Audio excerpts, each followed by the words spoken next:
And we are live. Episode number 8 of PlaymakerTV. Feels like we always say this, but time is really going fast. And it's Christmas this weekend. And as usual, I have Jesper Haglöf with me here, data analyst from Playmaker. Jesper, are you ready for Christmas? I am actually. I'm gonna sound super prepared now to make everyone else stressed, but I've bought my Christmas gifts and I'm ready. So I'm just gonna work this week and then I'm gonna relax for Christmas. So yeah, I feel very excited. I'm looking forward to it actually. Even though it's pretty sad here in Gothenburg because we actually got some snow in December, which is not that normal the last couple of years. And we had it for 2 weeks, but then yesterday it melted away. So. Yeah, I think I don't think there's going to be snow for Christmas now. Yeah, I ice skate here in Linköping at the moment because it's been a lot of snow and then very cold and then it's not so cold and it's been raining and then it was cold again. So it's like I'm really scared when going out at the moment. I can tell you that. Not so fun, but I'm going to try to survive this week. And today, this episode is, like an Ona Batlle special. And you found something really interesting in her data that I know you are going to share with everyone who watched this. And I might just as well, say it because what you have found is that she is the most offensive fullback in the WSL at the moment, and she is like not the new Lucy Bronze. We won't say that because this is Ona Batlle we're talking about, but she has taken over the top spot from Lucy Bronze, who has disappeared to the Liga F in Spain. But these numbers are very good. Yeah, right? Yeah, exactly. And she's what we're gonna see is that she's truly developed. Although I know she was the second highest ranked fullback or second highest ranked right fullback last year, the position that she played the most. But she has developed a lot this year, and she's a fantastic player. And especially from her offensive skills, she has a very free role, and she doesn't need to be that dominant in defense, considering how United play as well. So it's going to be very interesting to dig through. And as you see here, it's like almost a complete circle. No, it's not a complete circle, but a complete half circle, and then she's above average in everything. And the defensive metrics here are all adjusted for possession, and we're going to see later that she's very good in those as well. But in the offensive ones, she's the most dominant. I think that we have some Manchester United fans that are going to say that this is the best fullback in the whole world. Yeah, are you willing to like agree with them? She could very well be for sure. I'm not gonna have it against her since she hasn't qualified. But what you could be maybe missing to, and that's not her fault, is that you would like to see her in the Champions League as well. And hopefully next year for Manchester United fans, they will play there. So she could very well be the best fullback in the world, but it would be so much easier if you could see her in the Champions League as well, to say that. But she's definitely one of the best, if she's not the best, for sure. I mean, obviously it's a player that deserves to play in the Champions League. And I think also what the numbers will tell us is that she could very, very well help a team like Manchester United to reach the Champions League.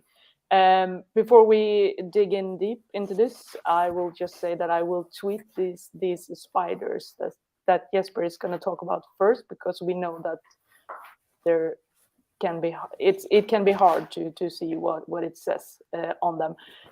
So I will share them on Twitter, and just go for it here, Jesper. What is Ona Batlle strengths and weaknesses, if she has any weaknesses. I mean. Yes, so we will start here with the regular spider we use that Playmaker that we used for a long time. That is, we used to evaluate 6 different categories, and I've been analyzing her season in the Women's Super League this year, last year, and then the World Cup qualification for Spain. And I chose the World Cup qualification since there were some more games. Spain only played 4 in the Euros, so I thought I would like some more games.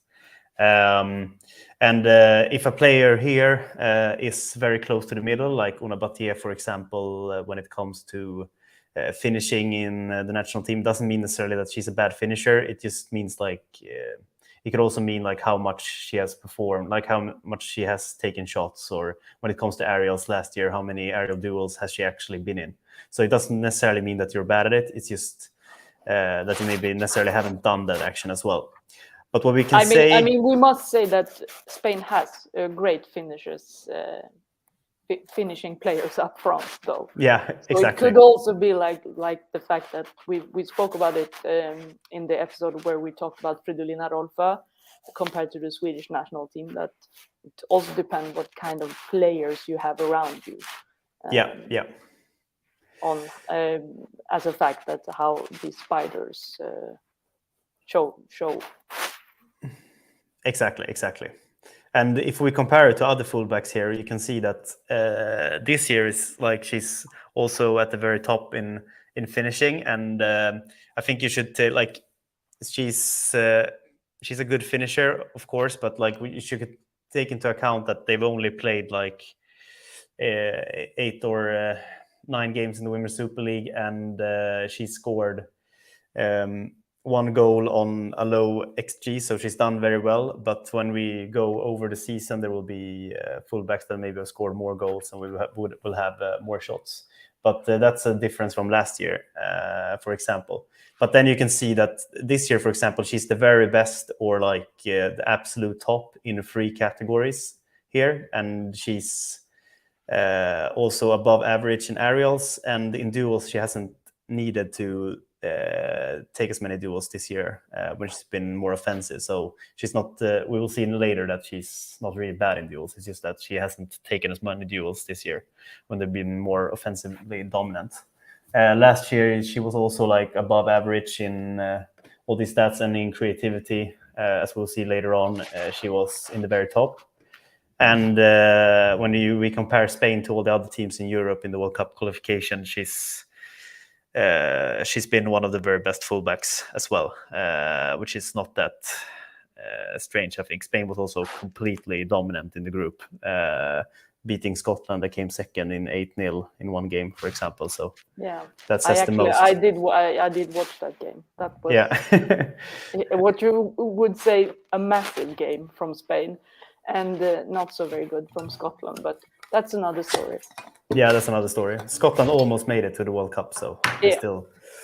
And then here we have the general position spider with the stats that we've chosen at Playmaker as the most interesting. So this is the regular view, but of course, if you have Playmaker and work with Playmaker, we have like 100 and more KPIs, so you can shift these and have others. But these are the normal ones that we work with in player reports for fullbacks. And you can. I know you said in the beginning when we spoke that, sorry, my dog is drinking water. It's very loud. I'm not sure if anyone else can hear it, but I can hear it for sure. You said before we started to record this that you could actually see that she has been playing more wide for United this season compared to last season. Could this be one of the reasons that the crosses per 90 is a bit different between the seasons, you think? Yeah, definitely. I think she she has come to more situations, or she's played more in the outer corridor in the final third, and therefore she's been just been a bigger part of her actually doing the crosses instead of like going into the central areas when she comes offensively. So that's definitely part of it. And then she's just been better. But we can see that in all these 3 categories, like her spider it's looking a bit similar. It's just that she's the absolute best this season in the Women's Super League. And if we look at the World Cup qualification, it's similar. It's just that she's the absolute top in crosses and headers, and I think that's also part of like Spain being so dominant in possessions. They're doing a lot of crosses and also headers. I don't have a good answer to, but I think she's been more offensive in the national teams, considering Spain are so dominant. So like I think she's has more touches in the box and has run into the box more as well. Yeah. So if we look at the heat maps, we can look at Spain's first, and this is quite interesting because the defensive heat map is almost completely black, and that's and that's not because she's better. It's just because Spain has had such a high average possession. She's not been defending that much, and when she has done it, she's defended very high on offensive pitch, and she's played both right and left fullback in Spain, mostly right, but she's played left as well. And if we look at the offensive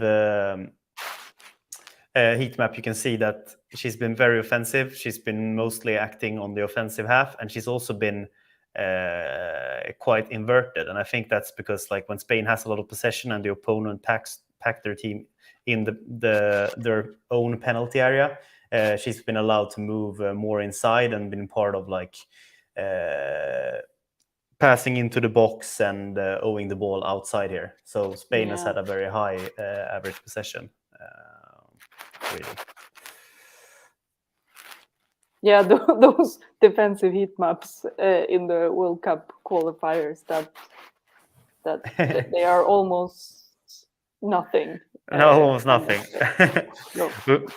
We will see a dramatic change here when we go to the Women's Super League last year. Yeah, this is like completely different. Yeah. So we can see here as well that she played both right and left, and also switched during games. But she's been playing mostly right, and she also had like she's been quite inverted here as well. Like she has moved into the central areas and done actions outside of the outer corridor, like in the inner corridor as well. And when it comes to defense, it's the same. It's just larger in the first third, and that's not that strange when Manchester United have been further down the pitch. And Manchester United finished 4 last year, right? Or am I? No, you are right. Yeah.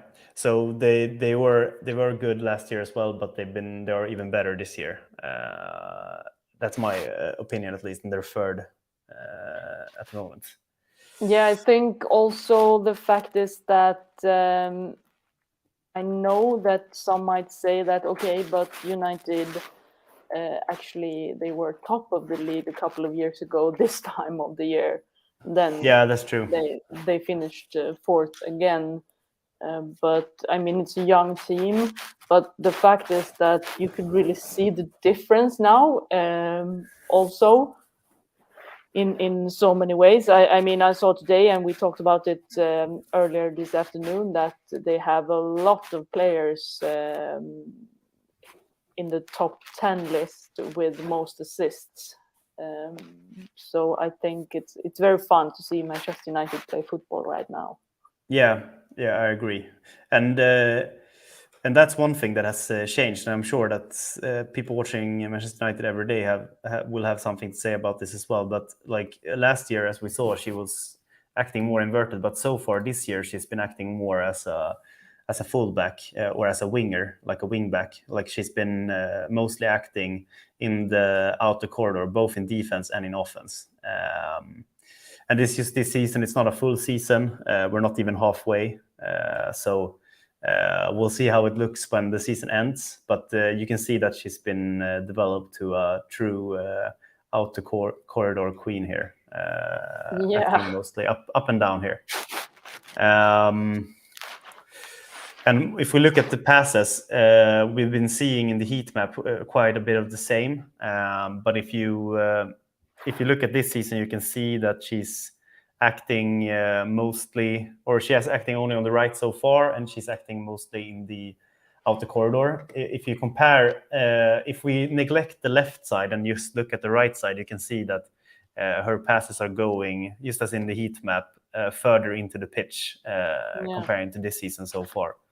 And when we see Spain, if we would have an average line, you could see quite the same, but you can also see maybe more of actions going into the inner corridors in the final third. And that's a lot. And also actions here inside the penalty area. But that's because of Spain's dominance and that they are passing around a packed defense, and she's also running into the box more. Carries is a bit more of the same, I would say. We have one lone carry on the left side here, probably when she's switched wing sometime around the game. Yeah, if we look at last year, you can see she has several routes when she's running in the inner corridor here as well.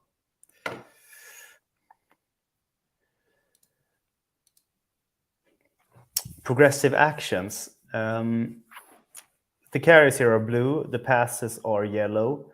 One of Ona's strengths is that she's good at both carrying and passing the ball. Sometimes when you're a progressive fullback, you have a strength in one of them more than two, but she's very good in both those actions.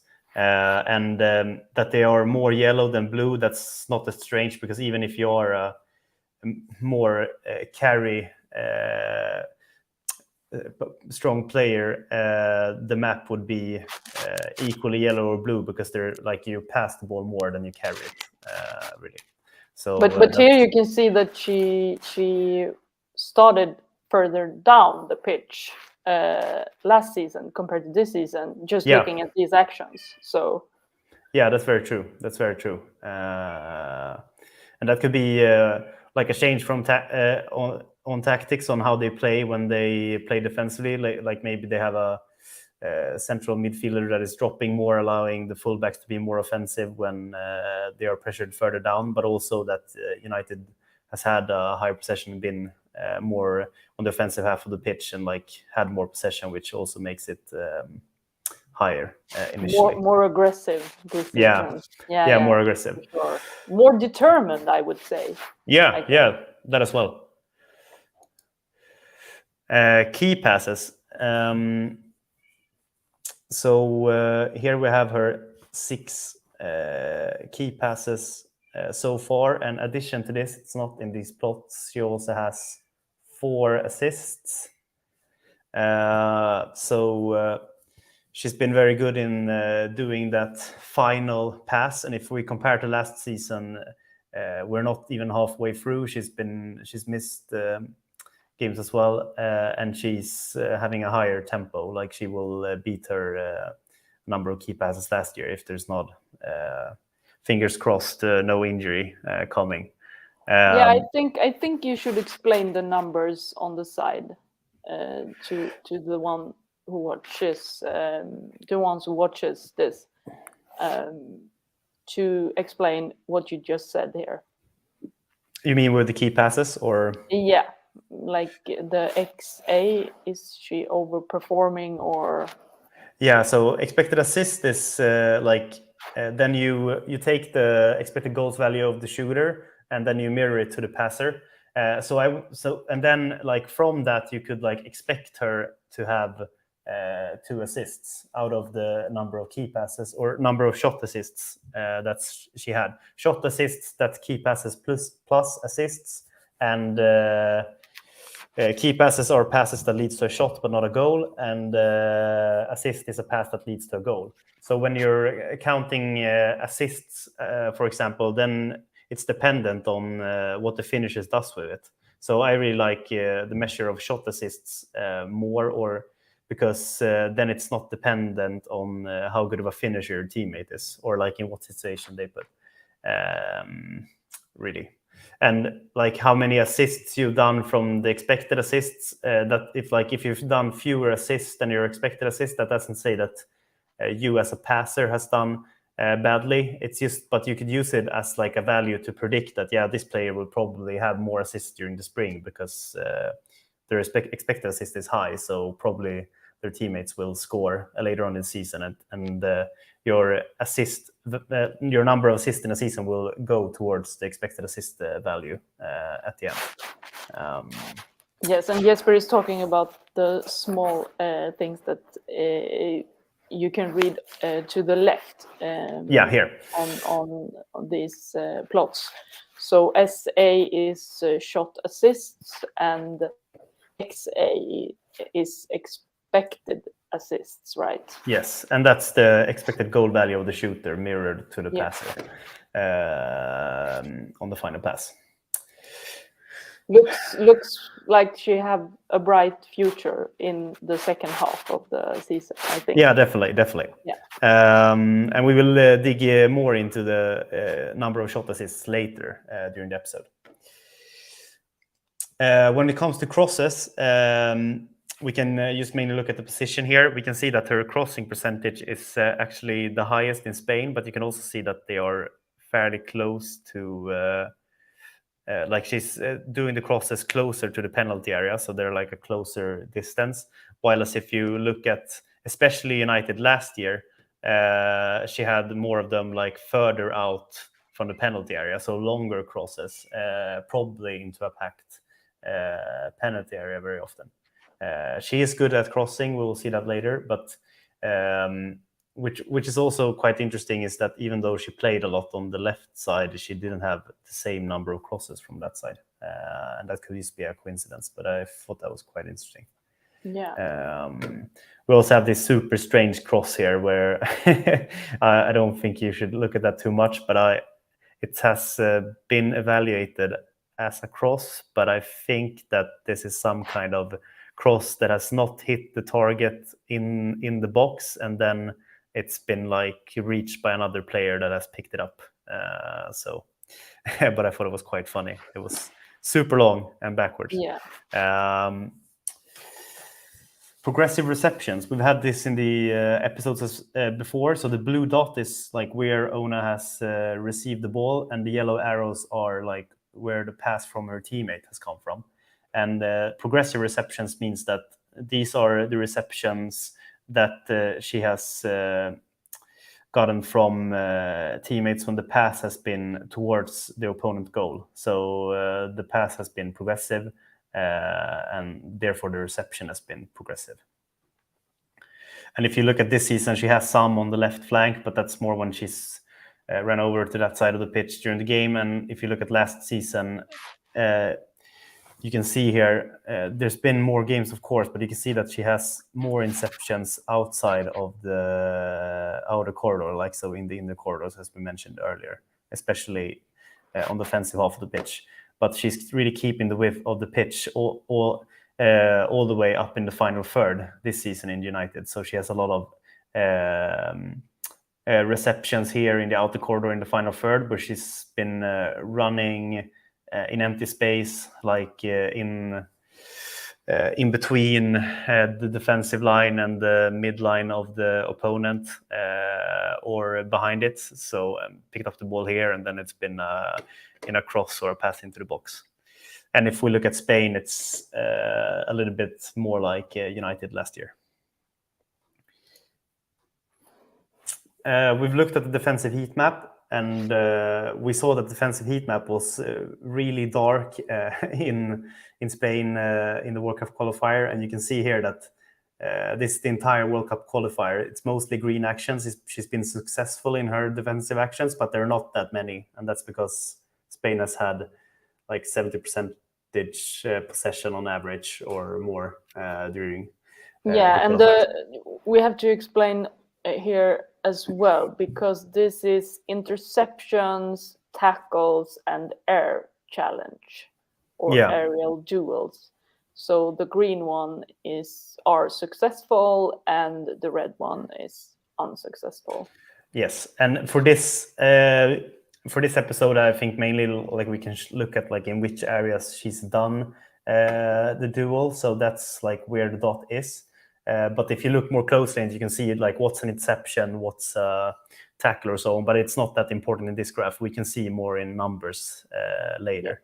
But as you can see, last year she had more defensive actions, like in the inner corridor. As for this year, she's been acting in the outer corridor mostly. So it's more of the same here. She more of is the same, staying really. wide. Yes. And really high successful numbers, like in successful actions in Spain.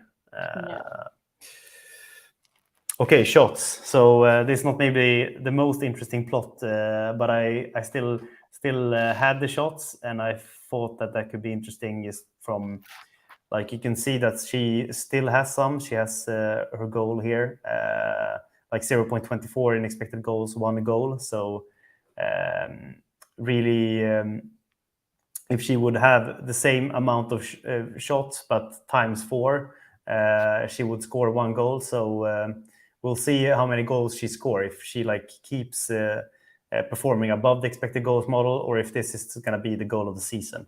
I don't think so, but we'll see. You never know. You never know. No. Last her role might be a little bit more playmaking this season, though. Yeah, so. Exactly.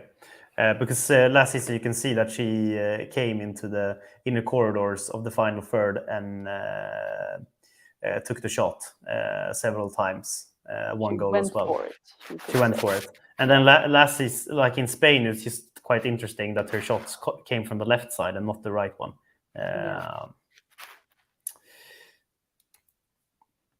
Okay, the pass networks. So the pass networks are maybe more interesting that we can stop with and talk about. Because here you can really see the shape of United from last season to this season. Yes, exactly, and I think that's quite interesting. So if we look at last season, for example, this is an average pass network for the entire season. So it could have been looking differently when you look at special games, but here's an average pass network with average positions, and here you can see that United really their fullbacks really went into the inner corridor and received the passes and took it forward. So they were not playing as wide. Compared to this season, when she's playing more wide and she also playing more offensively on average. If we look at that, there's like she's also very dark all seasons, but you can't see it in this visualization that her dot is more dark, signifying that her expected threat value is higher. We will see that later. But that there are no arrows is more like she's still doing the passes and she's doing them great, but she's maybe last year she was a little bit passing the ball a little bit more further down, as more now she's focusing on the offensive passes and so on, which is like making the connections to the other players not really stand out here. But she's doing passing. She's a great passer. It's just that the amount has changed a bit. And if we look at Spain, you can see that the team on average has been higher. Her position is also higher, because this is tricky. The player out to the right here is not Ona, so Ona is a little bit more into the left here in the inner corridor. So they've been playing with like 3 defenders and only, and pushed their wing backs in several games. So you can see inside here that she's been pushing a lot, and she's had the passes up to Putellas and other offensive players, also to Gucaro. So she's been acting a lot in the game, and Spain has had so many passes and just trying to find empty space in a very packed defense all the time. Yeah, and those dots, they are very black. Yeah, so all the dots are very dark and all the connections are very dark, and because Spain has been one of the very best teams in the World Cup qualifier. But this is also interesting, because now when you look at how other top teams play, Especially in the WSL, you can see that Manchester United's center backs aren't as involved as like Arsenal's and Chelsea's.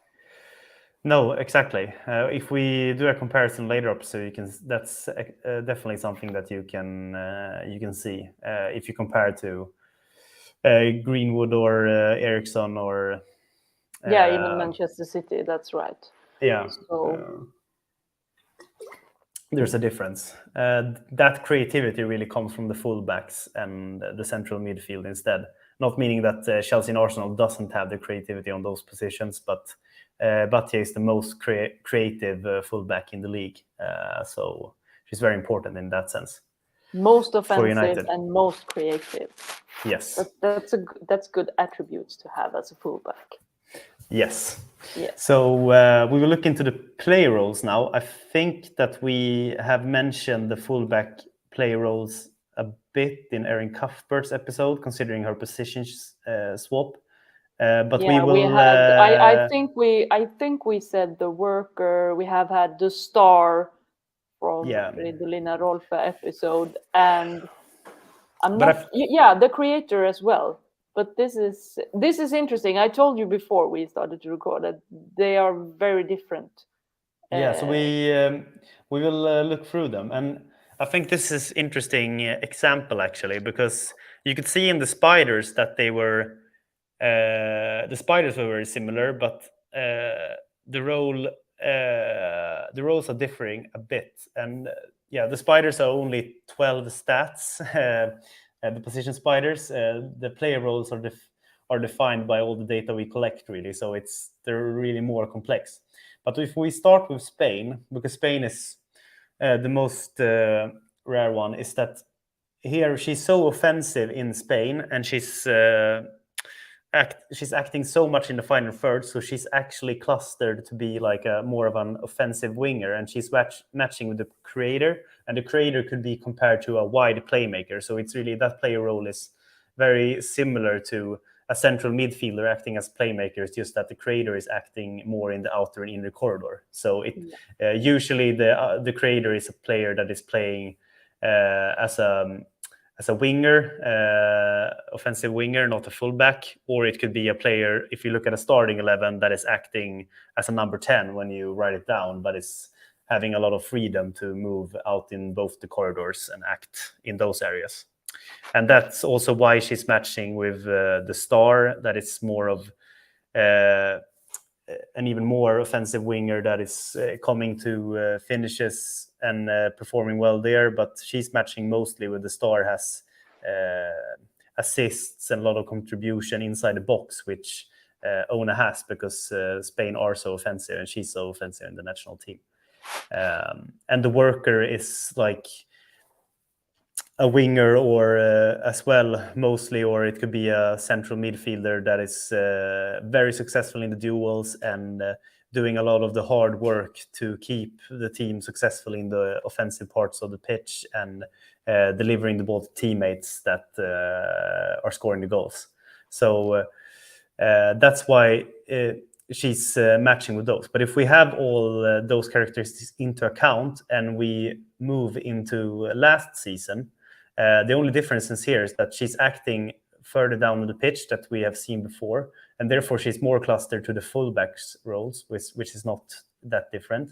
And the defensive-minded fullback is a fullback that is more characterized from their defensive action, that they are very successful in those, and delivering ball more to teammates, that is doing more of the progressive actions and so. And the progressor is more of the progressive fullback that is delivering the ball up to the final third, has assists, shot assists, and so on. What we can say with Ona last year is that she was good at both, or she was like as good at both. So she was a lot like a hybrid fullback, and she was really. And that she's matching to the regista and the anchor, that she's not matching the most, like she's matching the most to the fullback, and she's characterized as the defensive minded, but she's matching a bit with the regista and the anchor, and that's because she's acting inside the inner corridors. So she has a lot of similar actions with players that are playing defensive mid as well in possession. So that's why she's matching a bit with Regista, that is like the progressor, but that's playing more centrally, and Anchor the same as defensive minded, but it's acting more central in the pitch. But would you say that this is like what we see this season is more of a consistent role? Like this is very crystal clear that you are on one side of the spider here. Yeah, this one is more is easier interpretable. Like I work with these play roles and I'm continuing to develop, but I could see here that really what we saw in the heat maps, that last season she was maybe acting like 70-30 outer inner, and that's why she's matching a bit with the inner play roles. But this year she's more acting in the outer. That's why it's so completely clear in her player spider here that she's acting as a fullback, a classic fullback, and then she's acting. Her player role is the progressor mostly because she's contributing so much in the offense, like delivering ball to the final third, expected threat. And the progressor, if we have to encounter the progressor here, and if we look at Spain, the progressor is also like the wide playmaker for a fullback, when the creator is the wide playmaker for an offensive winger. So they are like play role twins, so to say. And it's the average position on the pitch that differs. So if you look at Spain, for example, they will have their fullbacks will be okay. Now that was a bad example because she's a fullback and she's so offensive. But in teams with a high possession, there could be like if both fullbacks being progressors, and the offensive wingers are creators, if all players are like they having a high possession, and that's what they're characterized from. It doesn't need to be in that way. That she's matching with wing back and defensive minded as well is because she's very good at defensive skills still, and she's acting a lot in the outer corridor. So a wing back is a player that is acting a lot in the corridor, but doesn't maybe have the offensive contribution as a progressor, but it's acting up and down, covering a lot of area, and is keeping the width of the pitch extremely well. So yeah, that was, I hope not too tricky to follow, but the player roles are very interesting. And although like we have 20 of them, they don't need to necessarily be defined with a position, a special position. And some player roles are related. So they're not the same, but they share characteristics. So from the progressor and the creator, as I talked about, and the difference being like what's the average position in possession, really. We need to say this again because this is my absolute favorite sentence in the whole wide world of football, that the position is not necessarily something people should watch or even think about. That's just where a player starts, like in where on the pitch the player is supposed to start to do what they are told to do, and that is the role. Exactly. It's the coaches sometimes say when they are like asked about formation that the formation is just a numbers game, and in some parts that's really true, and the player roles are more what is defining the team, and that's what we're trying to catch here with the and this is also very funny because I do think that when you look at games from last season with Ona Batlle and Manchester United, and then you look this season and then you see these roles that she is compared to or match, then I think you will start to see what she is actually doing on the pitch for United this season. So it's very interesting. Yep. Okay, so we will look at some stats in the end. So the only difference I've made if you watch the previous episodes is that I've merged them together. So here we have all the players in the Women's Super League last year and this season. And we have Ona Batlle that is marked out here in red for this season and blue for last season. So if we look at expected threat carries, for example, you can see that there is a small decrease or a small increase that she's developed here. And that's really the pattern. If you look at all stats, that there's an improvement from good to very good, or from very good to a star. Yes. If you look at the expected threat passes, she's gone from, if we combine here, like she was last season, I will not say average, but she was more comparable to others. But this season, she has the highest number of any fullback these last 2 seasons so far. So she's the very best, ahead of Lucy Bronze last season, for example. Yes. That was really defined by her offensive skills. And if we put the expected threat together, we can see that she and Lucy Bronze, Lucy Bronze is not marked out, but it's this black dot next to her. They are the most dominant in these 2 seasons. She's at the exactly same level. What is different from them is that Lucy Bronze has a bit higher expected threat carries value, and Ona Batlle is more dominant in passes.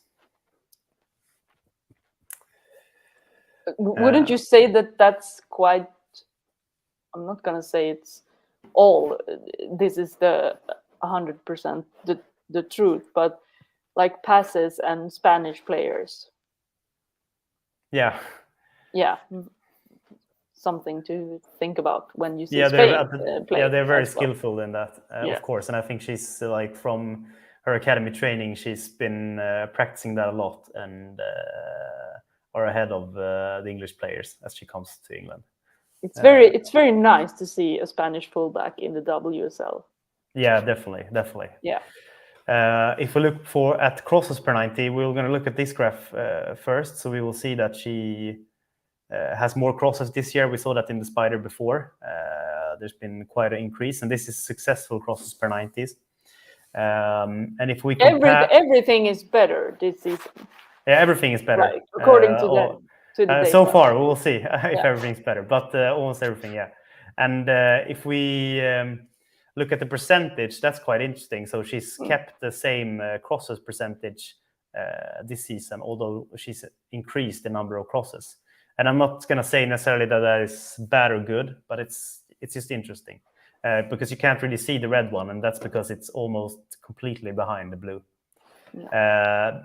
When you look at this value, you can say that the crosses percentage is maybe above, like below mean, but you have to take in account, like, you shouldn't really look at the player that has the highest crossing percentage and say that that's the best player. So because this player maybe has an average of 0.5 crosses per game, while as the players here has 2 to 3. So if you do less crosses, it's likelier that you have a higher percentage. It was just I just wanted to, in this plot, I just wanted to make the point that her crossing percentage is the same, although she's been doing much more crosses this year.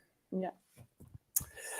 And in the national team, her number was more, up to 40%, so they were a bit higher there. And this graph we can take a look at for a while. Yeah, this is like this is Ona Batlle, like, very alone up front, you could say, compared to this is also compared to every other fullback in the WSL. Yeah, all these plots are all the fullbacks, so we're not comparing with players in other positions. I think it's the most fair to look at the other fullbacks. Yeah, and also the fullbacks that have played more than 200 minutes. Exactly. Yeah. Yeah. And if we would look at fullbacks from if we look at other positions, we would still see that Ona Batlle is in the absolute top of all positions in shot assists. Like, she's not necessarily the highest, but she's one of the best players when it comes to delivering the ball, like passing the ball to a player that finishes. And I think it's going to be really interesting to see, like, if she was going to keep the number of shot assists at this level, because if you can see, like, half of the picture is her alone and half of the picture is the other players, really. It's Ona Batlle and the others. Yeah, exactly. And the rest. And the rest, yeah. Yeah, and because it's easier to have a really high average on any stat or when you play less games. And I'm not going to take anything away from her, but I think she's still going to be leading when the season ends. But usually, even for good players, like it will slightly drop as we come into the season. But yeah, it's amazing numbers, and like to have over 1 shot assist per game is rare. But she has 1.75, so she's like closer to 2 than 1. So I mean, it's quite interesting also that she has been injured. She's been away with concussion for some games, but she still is on the top 10 list regarding assists. So yeah, take that into consideration when you're looking at this plot as well. Yeah, and here we're going to look at FTE, which is like final third entries. That's a statistic for like the number of times a player enters the ball in the final third, either with a carry or a pass for their team. So establishes possession in the final third for their team, and she was good at that last season, but this season she's even better, and she has the second highest number of any fullback these 2 seasons. Can you remember who the fullback is that is very much ahead of her? It's Lucy Bronze, of course. Okay, so it's from last season. It's really her and Lucy Bronze, all these. Okay, yeah, then we know. No, but I think Manchester City had an even they have had an even higher average possession line last year than United have this year or last year. So like Lucy Bronze is acting closer to the final third all the time, like making the number going up a bit. But it's still interesting. Like good fullbacks usually, or progressive fullbacks usually have high numbers here, and so yeah, really impressive. Yeah. Now we're going to look a bit at the defensive stats, just to say that she's good at the defensive stats as well, although and better than last season. Yeah. So this is like 1 ball on the offensive half, and it's adjusted for possession. And her number this season is the 4th highest of any player these 2 seasons combined. I'm afraid I can't remember exactly which these 2 are, but she's done a great season here as well. And because sometimes you can have, when you have very good offensive fullbacks, you can hear the criticism like, how good are they defensively? But I think that's like when they're acting in their role in their team, they're not needing to be topping the list in defensive stats. That's not their role really. Exactly. But you can see, if you look at the percentages in the maps here, you can see that Ona is still really good, although her role is mostly to contribute offensively. Yeah, because it's very easy to think that everyone in the back line in the team needs to be the best at defending. Of course, it's the best for the team, and I mean if they are equally good at both defense and offensive actions, but that's not the case. And I do think that people should think about that when you watch a back 4 or a back 3, that not every one of them has the role of defending equally much. Exactly.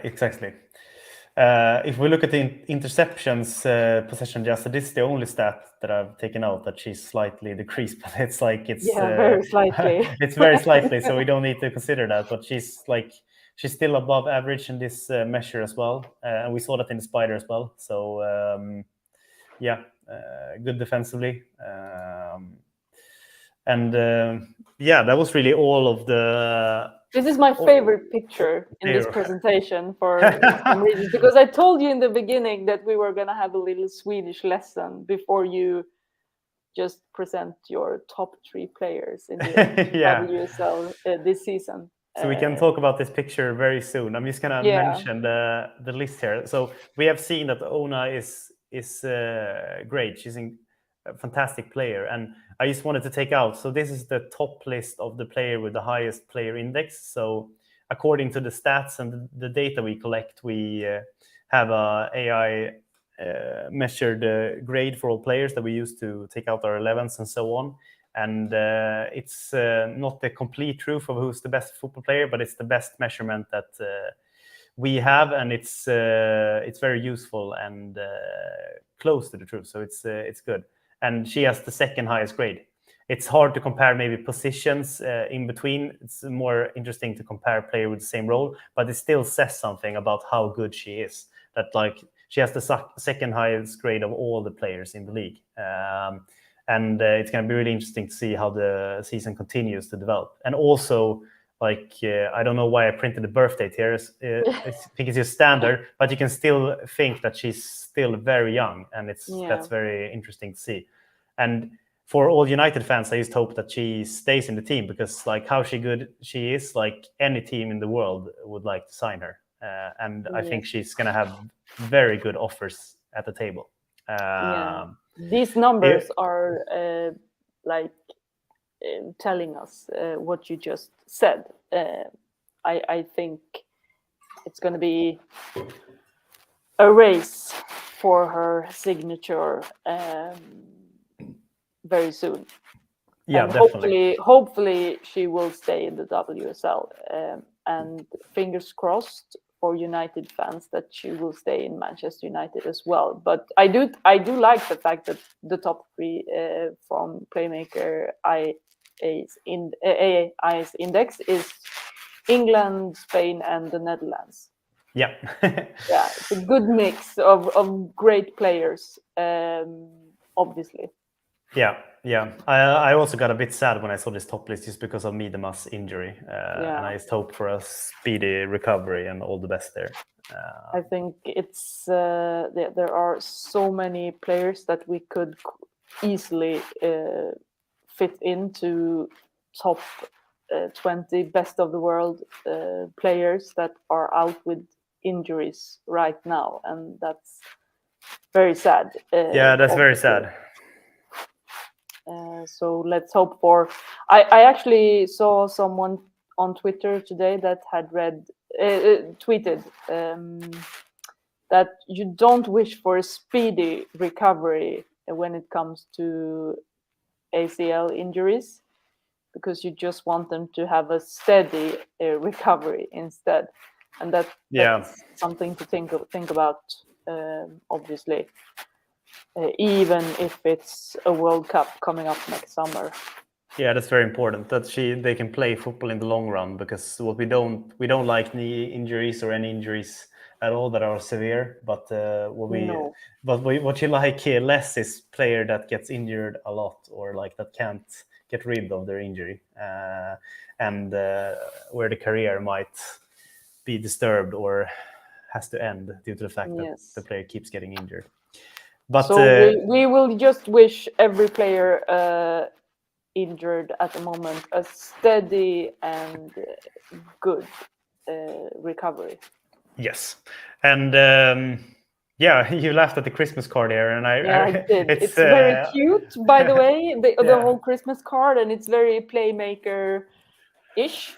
Yeah, it's our graphic designer that has done it. And you can see that, but I mean, it says that we speak English here, we are from Sweden, and now we're going to teach you how to say Merry Christmas and a Happy New Year in Swedish, because this is what it says on this Christmas card. It says God Jul och Gott Nytt År.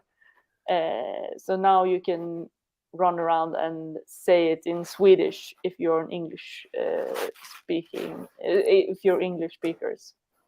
Exactly. And this is also going to be our last episode of this year as well. So we'll be coming back in 2023.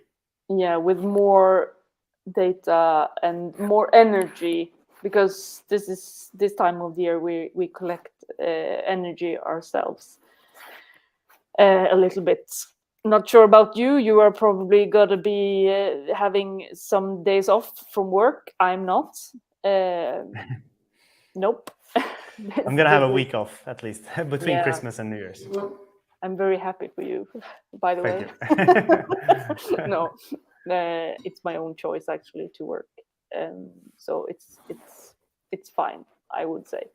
But we are going to tell you that we will come back just before the leagues kicks off again. And I know that Liga F in Spain will kick off at as the first league, and that's January 7th. That weekend at least. So let's hope we could fit an episode in before that league kicks off. If not, because life can get in the way, we are not sure yet. We will come back the week after, and then we will dive deep into halftime in the leagues to look at teams.